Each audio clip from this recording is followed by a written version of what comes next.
Hello guys, welcome to Rashtriya Online Classes.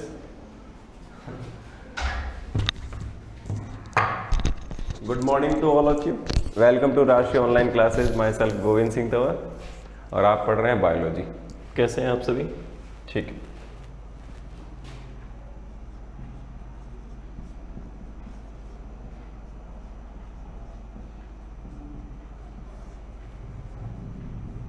देखो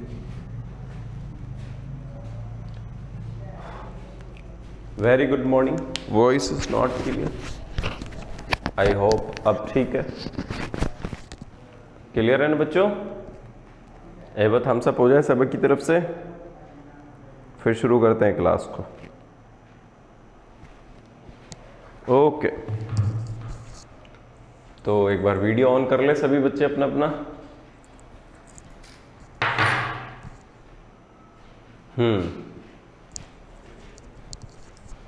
okay भाई, okay okay. तो देखो बच्चों, आज हम जो पढ़ने वाले हैं वो फीमेल रिप्रोडक्टिव सिस्टम में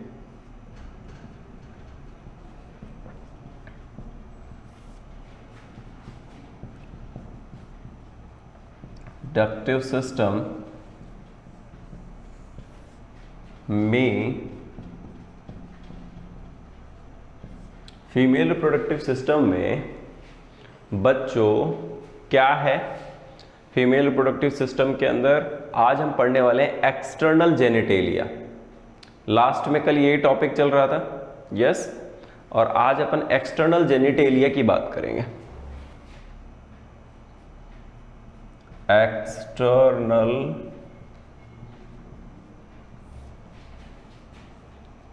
जेनिटेलिया, जेनिटेलिया। ओके बच्चों, आज अपन क्या पढ़ने वाले हैं? एक्सटर्नल जेनिटेलिया की बात करने वाले हैं, और ये हम फीमेल रिप्रोडक्टिव सिस्टम पढ़ रहे हैं। तो इसमें क्या है बच्चों, इसे समझने की कोशिश करते हैं। तो देखो, सबसे पहले आप लोग, तो सबसे पहले अपन एक्सटर्नल जेनिटेलिया का एक डायग्राम बना लेते हैं। ठीक है बच्चों? जैसे हम एक्सटर्नल जेनिटेलिया का डायग्राम बनाएंगे तो आपको हर एक चीज़ क्लियर हो जाएगी। सर क्या होता है, ये क्या होता है, ये सब क्या होता है। तो देखो बच्चों, सबसे पहले हम एक लेयर बना देते हैं यहां पर, सबसे पहले।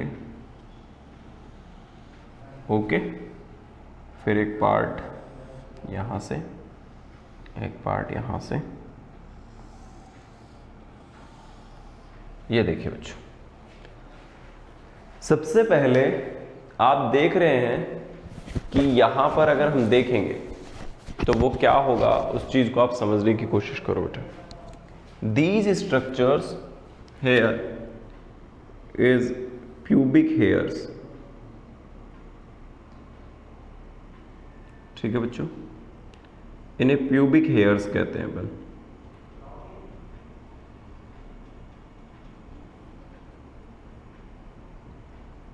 ओके, प्यूबिक हेयर कहा जाता है इनको, जो ऊपर की तरफ है बच्चों। और इस स्ट्रक्चर को अपन यहां क्या कह रहे हैं? It is called mons pubis. क्या कहा जाता है बच्चों इसको? मोन्स प्यूबिस कहा जाता है। ठीक है, लाइट आ रही। ठीक है, करते हैं बच्चों की कोशिश।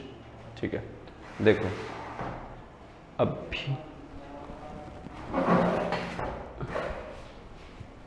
अभी ठीक है। ओके, चलिए, दिस इज मोन्स प्यूबिस। ओके बच्चों, अब हम यहां से क्या देखें तो इसके अंदर आप देखो, this part is anus.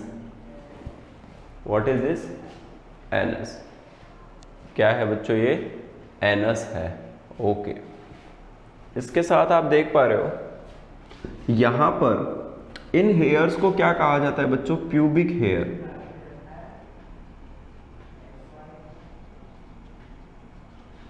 In parts को अपन क्या कह रहे हैं बच्चों? प्यूबिक हेयर कह रहे हैं। क्लियर है बात यहां तक की? ओके, एंड यहां पर सबसे पहले आप देखो एक सबसे बड़ी प्रॉब्लम है कि एक तो सबसे बाहर वाला लेयर है, इसको क्या कह रहे हैं बच्चों, this structure is a outer folding. ये बेटा एक आउटर फोल्डिंग है, समझिए, ये एक आउटर फोल्डिंग है। तो ये लिप लाइक स्ट्रक्चर है। कैसे स्ट्रक्चर है बच्चों, लिप लाइक स्ट्रक्चर है, और इसी के अंदर एक और इनर फोल्डिंग है बच्चों, this inner folding lip like structure है। बेटा हम एक्सटर्नल जेनिटेलिया पढ़ रहे हैं फीमेल रिप्रोडक्टिव ऑर्गन में, आप लोग क्लियरली समझने की कोशिश करें इस बात को, ठीक है। हाँ, तो दूसरी चीज अगर आप यहां देखोगे, ये बंद कर दो, क्लियर है ऑप्शन, नाउ इज क्लियर बच्चों, ठीक है। लीडिंग सेल्स सीक्रेट, हाँ लीडिंग सेल्स बेटा, लीडिंग सेल्स सीक्रेट टेस्टोस्टेरोन। क्या सीक्रेट करती है Priya Yadav, testosterone, it is called male hormone, ठीक है, या आप उसे एंड्रोजन्स कह सकते हैं, ठीक है बच्चों। आ गया, अब सुनो बच्चों, यहां से अगर अपन देखें,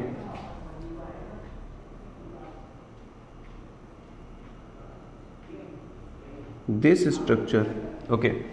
अब यहां पर सबसे पहले आप देखो बच्चों, तो ये स्ट्रक्चर क्या कहलाता है, लेबिया मेजोरा, मेजोरा, मेजोरा का मतलब होता है बड़े, और लेबिया का मतलब होता है लिप लाइक। क्या होता है बच्चों, लिप लाइक।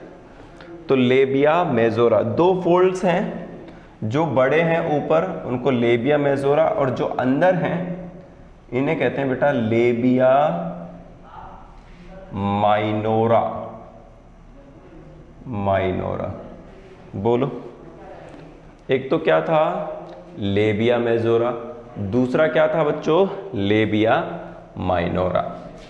इतना क्लियर है क्या, आई होप इतनी बात तो क्लियर है, ठीक है।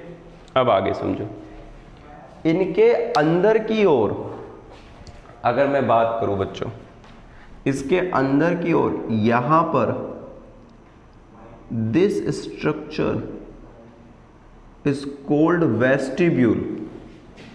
इसे क्या कहा जाता है बच्चों, वेस्टिब्यूल, वेस्टिब्यूल, इसे वेस्टिब्यूल कहते हैं, ठीक है। इसे क्या कहा जाता है, वेस्टिब्यूल कहा जाता है, ओके। देन अगर हम देखें तो इस वेस्टिब्यूल के अंदर यहां अंदर एक बहुत पतली झिल्ली होती है, एक बहुत पतली लेयर होती है, this is called hymen. A very thin layer is called hymen layer। Clear है बच्चों, हाइमेन, यहां पर हाइमेन भी है। अब क्या होगा, इसमें बेटा दो ओपनिंग्स होती है, एक तो होती है यहां पर, it is called vaginal opening, vaginal opening. क्या है बच्चों, वेजाइनल ओपनिंग, जहां से वेजाइना ओपन होता है, इसको कह रहे हैं अपन वेजाइनल ओपनिंग, ओके बच्चों। तो this is called vaginal opening. इसके बाद अगर अपन देखें, दूसरी चीज को समझने की कोशिश करें बच्चों, तो यहां से देखो आप लोग कि वेजाइनल ओपनिंग के बाद ये जो वाला पार्ट है, इससे ऊपर, इसको कहते हैं बेटा यूरिथ्रल ओपनिंग।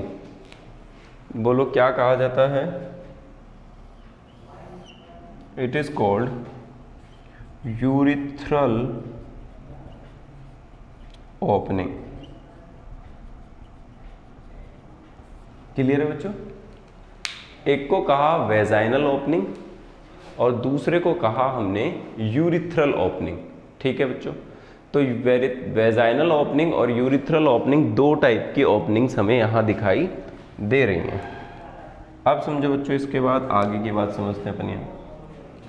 सुनो, अब हमें इन सब के बारे में समझना है। This part, this is anus, इसको क्या कह रहे हैं बच्चों?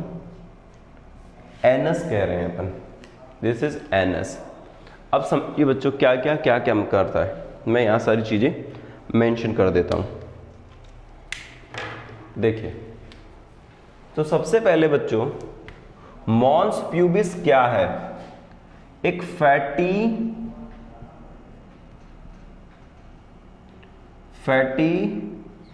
टिश्यू डिपोजिशन है बच्चों।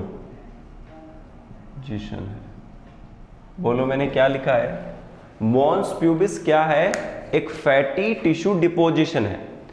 फीमेल्स वेजाइना के सबसे ऊपर की तरफ, जहां यूट्रस बिहाइंड होता है, पीछे की तरफ होता है, उसके ऊपर हेयर लाइक स्ट्रक्चर्स पाए जाते हैं वेजाइना में। उन हेयर लाइक स्ट्रक्चर्स को हम कहते हैं बेटा प्यूबिक हेयर्स। क्या कहते हैं उनको? Pubic hairs. उन प्यूबिक हेयर्स के जस्ट पीछे की तरफ, उनके ही जस्ट नीचे मॉन्स प्यूबिस पार्ट कहलाता है। बोलो क्या कहलाता है बच्चों? Mons pubis.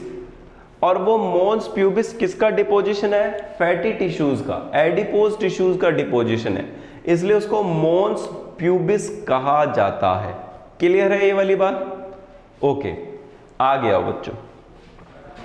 प्यूबिक हेयर हमने बात की। मॉन्स प्यूबिस पर हेयर लाइक स्ट्रक्चर्स जो प्रेजेंट हैं उन्हें प्यूबिक हेयर कहा जाएगा। लेबिया मेजोरा का क्या मतलब होता है? देखो, लेबिया ये बेटा अपर साइड होते हैं, ये अपर साइड होते हैं। बोलो, ये कहां होते हैं बच्चों? अपर साइड होते हैं। और अपर साइड होने की वजह से, किसकी वजह से बच्चों? अपर साइड होने की वजह से ये यहां पर प्रेजेंट होते हैं, तो इन्हें अपर साइड, और साइज में बड़े होते हैं, साइज में बिग इन साइज। तो बेटा ये लार्ज साइज के होते हैं, मैं मेंशन कर देता हूं, लार्ज साइज के होते हैं। आप लोगों को दिख रहा है ना? ठीक है, तो ये लार्ज साइज के होते हैं,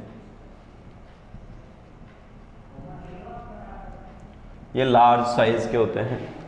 इसके बाद की बात करें बच्चों, तो आगे देखो, एक होता है लेबिया माइनोरा। तो जो लेबिया माइनोरा होता है ये लोअर साइड होते हैं, इनके नीचे, लेबिया मेजोरा के नीचे होते हैं, तो ये लोअर साइड होते हैं और स्मॉल साइज होते हैं। इतना भी क्लियर है बच्चों? एक तो अपर साइड थे जो लार्ज साइज है, और एक लोअर साइड है जो स्मॉल साइज है। इतना क्लियर है बच्चों? आगे आओ। वेजाइनल ओपनिंग वो वाली पार्ट है जहां से इंटरकोर्स होता है बेटा, पेनिस एंटर होता है फीमेल बॉडी के अंदर, इंटरकोर्स, इंटरकोर्स पार्ट। ठीक है, तो वेजाइनल ओपनिंग वो ओपनिंग है जिसमें बेटा इंटरकोर्स होता है, पेनिस एंटर करता है और स्पर्म्स को एजुकुलेट करता है। ओके, नेक्स्ट यूरिथ्रल ओपनिंग बेटा फीमेल के अंदर अलग अलग पाई जाती है, जबकि आपने देखा होगा मेल के अंदर स्पर्म और यूरिन कैरी करता है पेनिस ही, लेकिन यहां यूरिन के लिए अलग पार्ट होता है और वेजाइनल कांटेक्ट के लिए, वेजाइनल इंटरकोर्स अलग होता है। तो बेटा यहां देखोगे कि यूरिथ्रल ओपनिंग,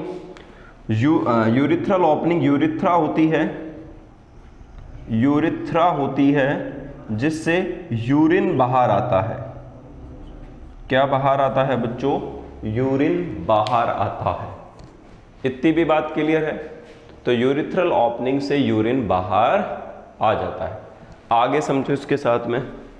अगला वेरी इंपॉर्टेंट लेयर बेटा हाइमन। हाइमन एक बहुत पतली झिल्ली होती है जो वेजाइना के अपर साइड यानी वेस्टिब्यूल में पाई जाती है। तो हाइमन के ब्रेक डाउन होने पर ब्लीडिंग होती है। ठीक है बेटा। पहले एनिशियंट टाइम में लोग इसे ए सेंस ऑफ वर्जिनिटी मानते थे, लेकिन ये गलत थिंकिंग है बेटा, क्योंकि बहुत सारी फीमेल्स में शादी से फिजिकल एक्सरसाइज के थ्रू, बाइसिकलिंग के थ्रू या बहुत सारे और अदर एक्टिविटीज के थ्रू हाइमन ब्रेक डाउन हो जाती है, तो फिर वो आफ्टर मैरिज ब्रेक डाउन नहीं होती। तो बेटा याद रखना कि हाइमन जो ब्रेक डाउन होती है वो ब्रेक डाउन इसी वजह से होती है, तो वो कई फिजिकल एक्टिविटीज की वजह से भी ब्रेक डाउन हो जाती है। तो it is not sense of virginity, ये गलत थिंकिंग है हमारे एटमॉस्फेयर के अंदर, इसको बेटा हमें हटाना चाहिए। ठीक है, ओके।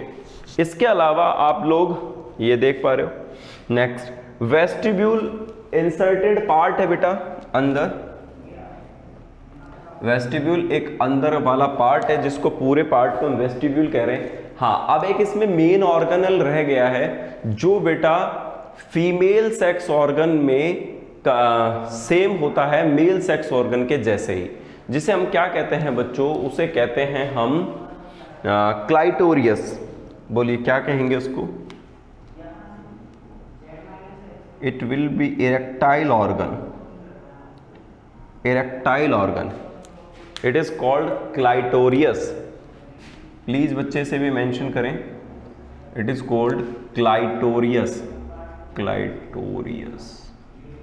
ओके बच्चों, सो दिस इज क्लाइटोरियस। और क्लाइटोरियस को सिमिलर ऑर्गन माना जाता है पेनिस के जैसा, क्योंकि ये इरेक्टाइल ऑर्गन है। कैसा ऑर्गन है बच्चों? ये इरेक्टाइल ऑर्गन है। तो मैं लिख सकता हूं इरेक्टाइल ऑर्गन, इरेक्टाइल ऑर्गन। कौन है बेटा इरेक्टाइल ऑर्गन? क्लाइटोरियस है। और क्लाइटोरियस जो इरेक्टाइल ऑर्गन है ये होमोलोगस है पेनिस के। आप लिख सकते हो बेटा होमोलोगस पेनिस। बोलो बच्चों, ये किसके होमोलोगस है? पेनिस के होमोलोगस है। इतनी बात क्लियर है बच्चों? ठीक है, समझ में आ गया ये सारी चीजें? एक बार थम्स अप हो जाए सभी की तरफ से, फिर आगे चलते हैं बच्चों। बताओ कोई प्रॉब्लम? ओके, ठीक है बच्चों, यहां तक की बातें क्लियर हो गई है। अब हम आगे समझने की कोशिश करते हैं कि ये कैसे एक्सटर्नल जेनिटेलिया हो गया। Anus is a not part of external genitalia. Anus बेटा वेस्टिजियल जो रिमूवल ऑफ वेस्ट होता है उसको बॉडी से बाहर ले जाने के लिए एक पार्ट होता है जो डाइजेस्टिव सिस्टम में आप इसे पढ़ते हो।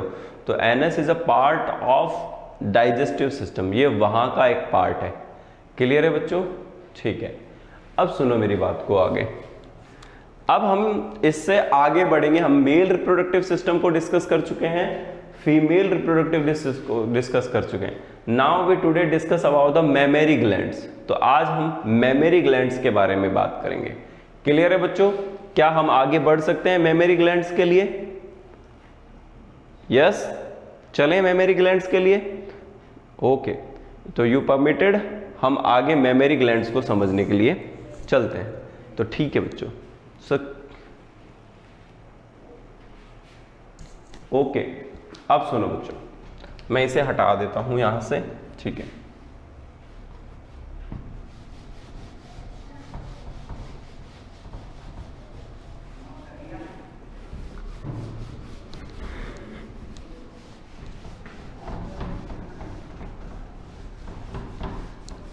देखिए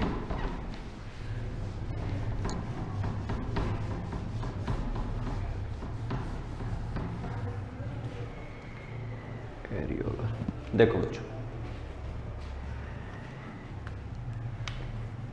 mammary glands,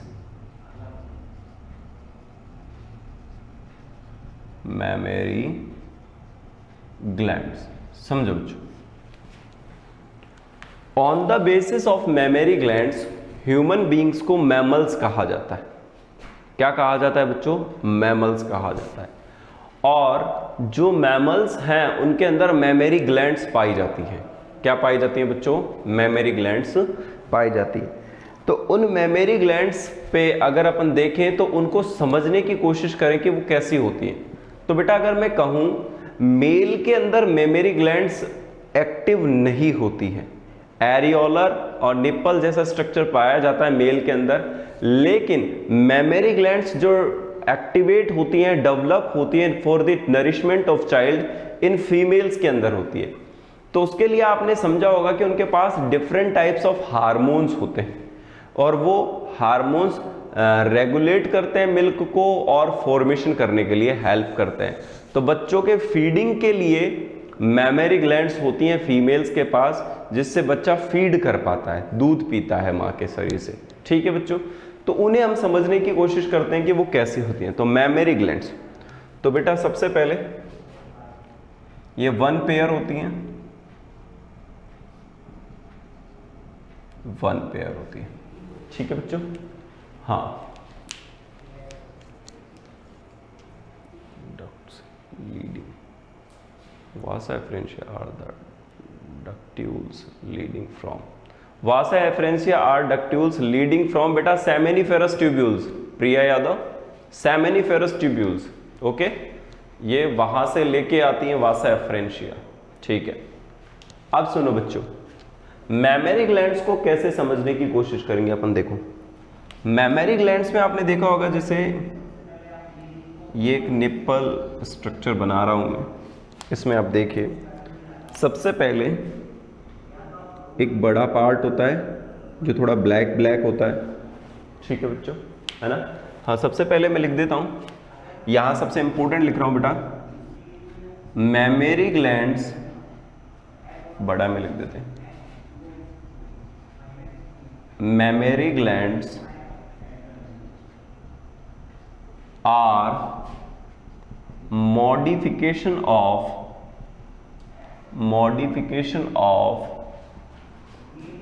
sweat glands.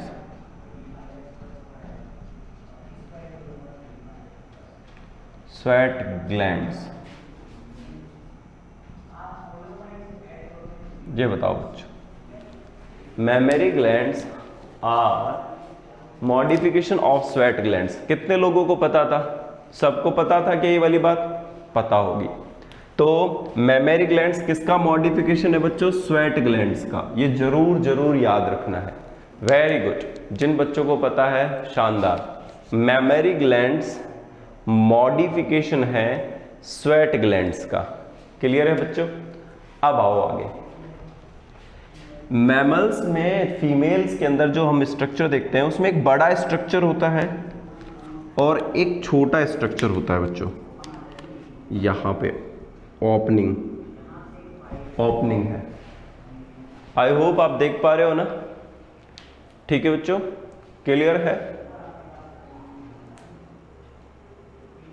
Okay, अब आप यहां देखो बच्चों, तो यहां पे आप देख रहे हो, सबसे पहले आराम से समझो बच्चों, जो ये वाला पार्ट है ये ओपनिंग वाला पार्ट है जिससे मिल्क बाहर आएगा, दूध बाहर आएगा। उस ओपनिंग पार्ट को क्या कहते हैं? निप्पल। निप्पल कहते हैं बच्चों। जो ओपनिंग पार्ट है वहां पर निप्पल है और इसके सराउंडिंग में बेटा ब्लैक पार्ट है। मैं इसे डार्क बना देता हूं। इसके सराउंडिंग में एक ब्लैक पार्ट है बच्चों।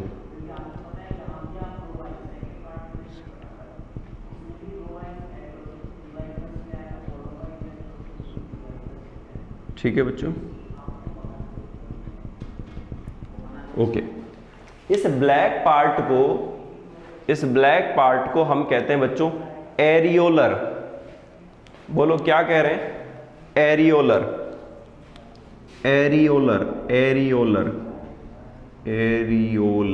लिखे बच्चों सभी के सभी। इस ब्लैक पार्ट को हम क्या कह रहे हैं? एरियोलर। ठीक है, और इसके पीछे जो डिपोजिशन होता है बेटा वो फैटी टिश्यूज का होता है। वो अभी हम डिटेल्स में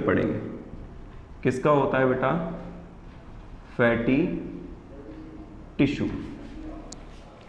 फैटी टिश्यू का होता है, ठीक है, डिपोजिशन होता है। एरियोलर, निप्पल के ऊपर जो एरियोलर पार्ट होता है बेटा, यहां भी कुछ ग्लैंड्स पाई जाती हैं जो सेंसेशन करती हैं।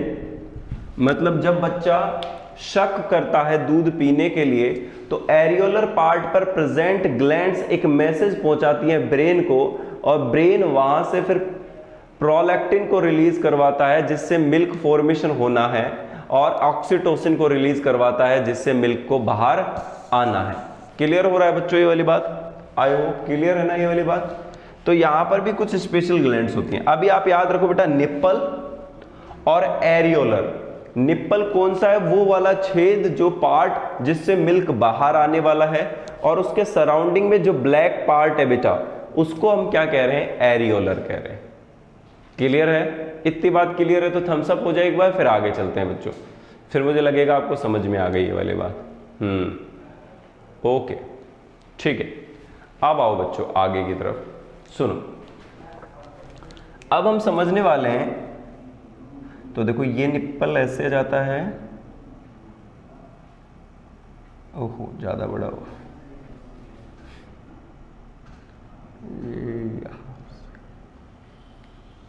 ओके, कुछ ऐसे ही है बच्चों। देखिए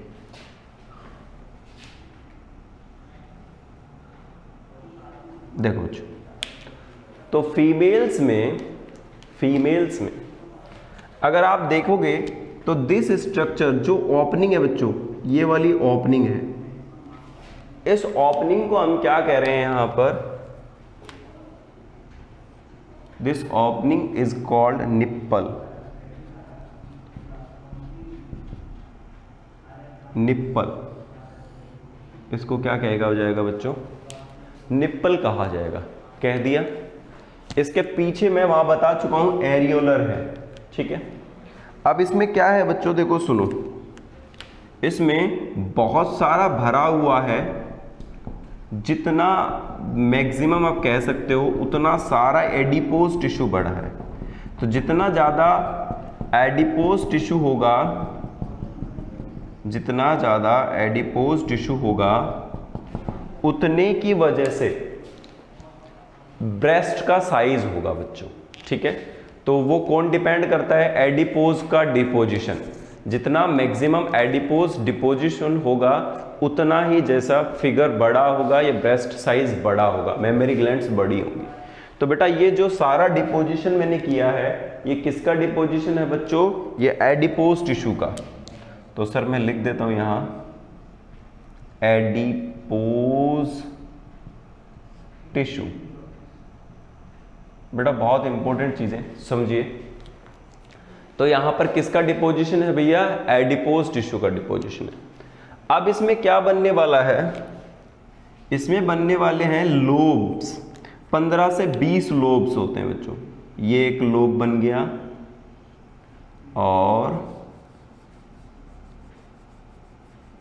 और ये एक लोब बन गया। ऐसे लोब्स होते हैं बेटा, ठीक है।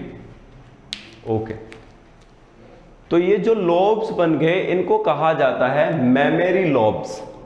बोलो बच्चों क्या कहा जाएगा इनको?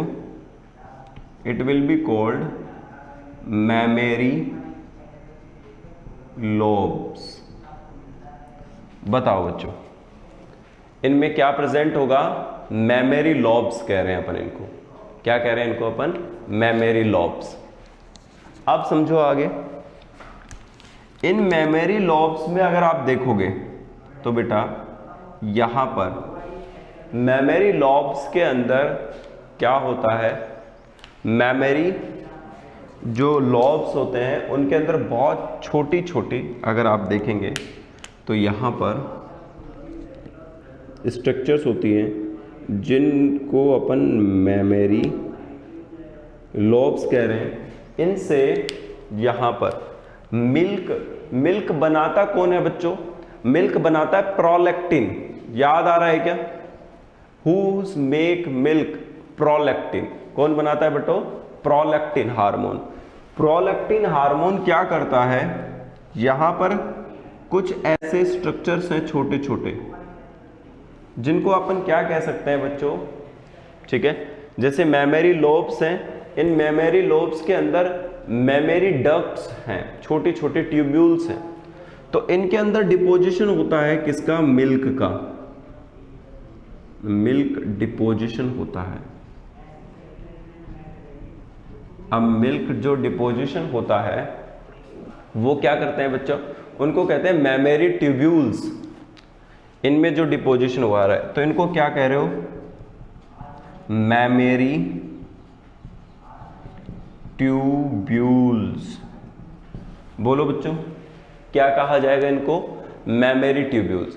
मेमोरी लोब में मेमोरी ट्यूब्यूल्स हैं, मेमोरी ट्यूब्यूल्स के अंदर क्या है बच्चों, मेमोरी ट्यूब्यूल्स के अंदर क्या प्रेजेंट है, मेमोरी ट्यूब्यूल्स के अंदर प्रेजेंट है मेमोरी वो आपका मिल्क, ठीक है बच्चों, मिल्क। इस मिल्क के को जोड़ने के लिए, बाहर लाने के लिए छोटी छोटी मेमोरी डक्ट्स होती है, उन्हें डक्ट्यूल्स कह सकते हो आप। ये देखो मेमोरी, ये छोटी मेमोरी डक्ट्स, ये फिर छोटी मेमोरी ट्यूब्यूल्स, डक्ट्यूल्स कह सकते हो। डक्ट्यूल्स मतलब बहुत छोटी, तो ये है मेमोरी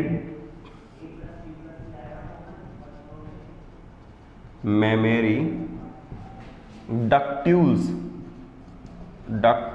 डक्ट्यूल्स समझ में आ रहा है, डक्ट से छोटी स्ट्रक्चर को डक्ट्यूल्स कह रहे हैं बच्चों। क्या कह रहे हैं अपन, डक्ट्यूल्स कह रहे हैं। ओके, अब ये सर डक्ट्यूल्स आ गई, ठीक है, मेमोरी ट्यूब्यूल्स थे, मेमोरी डक्ट्यूल्स आ गए। अब यहां से क्या होगा बच्चों, आप देखोगे कि जो मेमोरी ग्लैंड्स होती हैं उनमें मेमोरी ट्यूब्स आ गए, ट्यूब्यूल्स, उनमें डिपोजिशन हुआ मिल्क का और मेमोरी डक्ट्यूल्स बने। अब मेमोरी डक्ट्यूल्स क्या करते हैं, कंबाइंड हो जाते हैं, आगे जाके जुड़ जाते हैं बच्चों, ठीक है।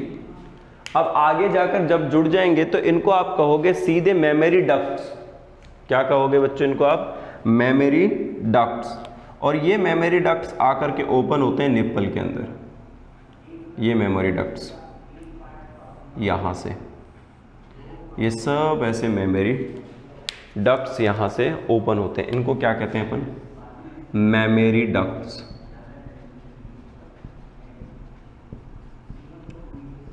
These are called mammary ducts. तो देखो बच्चों यहां पर आकर के क्या हुआ, देखो वापस से समझते हैं इसको आराम से, मैं वापस से क्लियर करता हूं बच्चों। देखो सुनो, फीमेल्स ब्रेस्ट के अंदर मेमोरी ग्लैंड्स जो प्रेजेंट हैं वो उनका मेन फंक्शन होता है बच्चों को फीडिंग करवाना। क्या करवाना बच्चों, बच्चों को फीडिंग करवाना।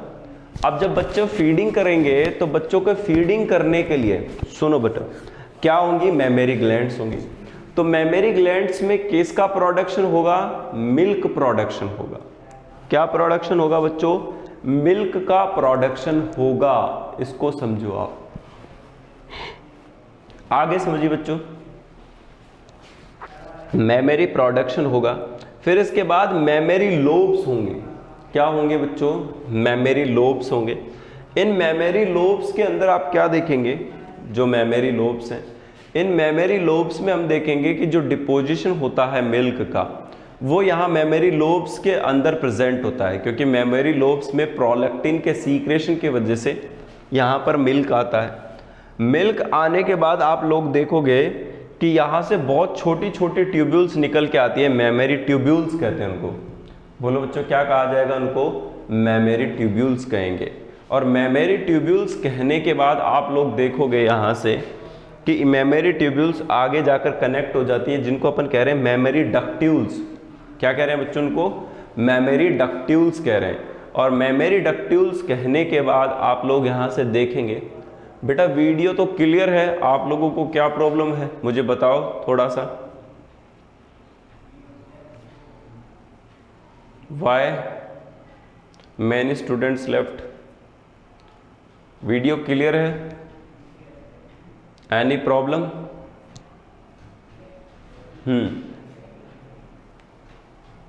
ओके, अब देखो बच्चे इसमें तो ये डायग्राम आपकी एनसीईआरटी में भी है, बहुत सब बच्चे एनसीईआरटी आराम से ओपन करके देखें और एनसीईआरटी में ओपन करने के बाद आप इस डायग्राम को समझने की कोशिश करें बच्चों। अभी हमने यहाँ पर बात किया जैसे ये ब्लैकिश पार्ट तो एरियोलर कहला रहा है, क्या कहला रहा है बच्चों, ये एरियोलर कहला रहा है। इसके साथ नीचे अगर हम देख रहे हैं तो इसको हम निप्पल कह रहे हैं, क्या कह रहे हैं बच्चों, निप्पल कह रहे हैं। इसके बाद स्क्रीन ब्लर हो रहा है, ओके।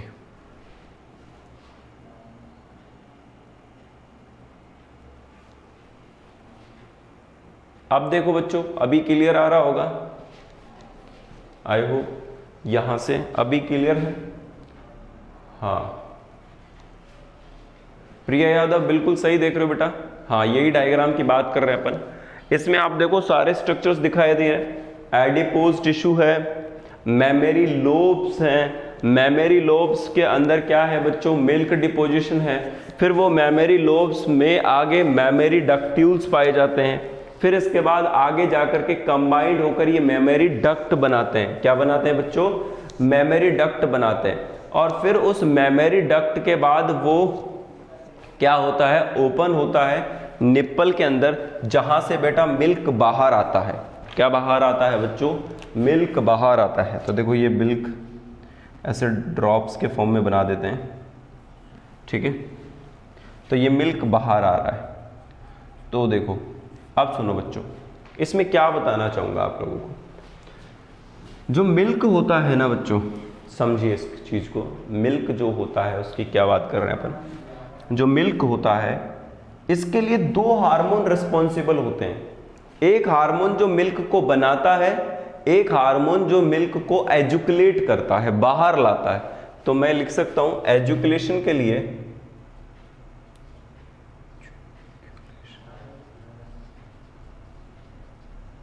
एजुकुलेशन के लिए अगर हम बात करें, एजुकुलेशन के लिए अगर हम बात करें बच्चों, तो वो होता है आपका ऑक्सीटोसिन, ऑक्सीटोसिन। ये लो बच्चों, कौन सा है, ऑक्सीटोसिन। क्लियर है भाई, मिल्क एजुकुलेशन के लिए कौन सा है भैया, ऑक्सीटोसिन। दूसरी चीज अगर आप देखें ऑक्सीटोसिन, और अगर अपन देखें कि मिल्क बनाने के लिए जो हार्मोन रिस्पॉन्सिबल है वो कौन सा है बच्चों, आपका मिल्क बनाने के लिए जो हार्मोन रिस्पॉन्सिबल है, it is called prolactin, prolactin. याद रखना बेटा, वेरी इंपॉर्टेंट, बोर्ड एग्जामिनेशन में आता ही है, हमारा ये डायग्राम भी आता है और हमें ये पता भी होना चाहिए। दूध बाहर लाने के लिए ऑक्सीटोसिन जिम्मेदार है, दूध बनाने के लिए प्रोलैक्टिन जिम्मेदार है। तो जब बच्चा रोता है या बच्चा मदर को टच करता है या बच्चा फीडिंग करने लगता है, तो एक सेंसेशन मदर के ब्रेन में जाती है जहां से प्रोलैक्टिन एक्टिवेट होता है और ऑक्सीटोसिन एक्टिवेट होता है, जिसकी वजह से क्या होता है बच्चा, प्रोलैक्टिन और एक्टिवेशन की वजह से क्या होता है बच्चों, वहां पर हम देखते हैं कि जो फूड होता है, कल बेटा वापस एक बार इस डायग्राम को अपन डिस्कस कर लेंगे, आप डोंट वरी। अगर कुछ टेक्निकल प्रॉब्लम है आप लोगों के साथ तो मैं वापस से एक बार इसको दोबारा से आपको डिस्कस करवा दूँ। तो ये बेटा जो सारी चीजें हमको देखने को मिलती हैं उसके बारे में अपन यहाँ तो ऑक्सीटोसिन एजुकुलेशन के लिए करेगा, बाहर लाएगा, और उसके साथ अगर अपन देखेंगे बच्चों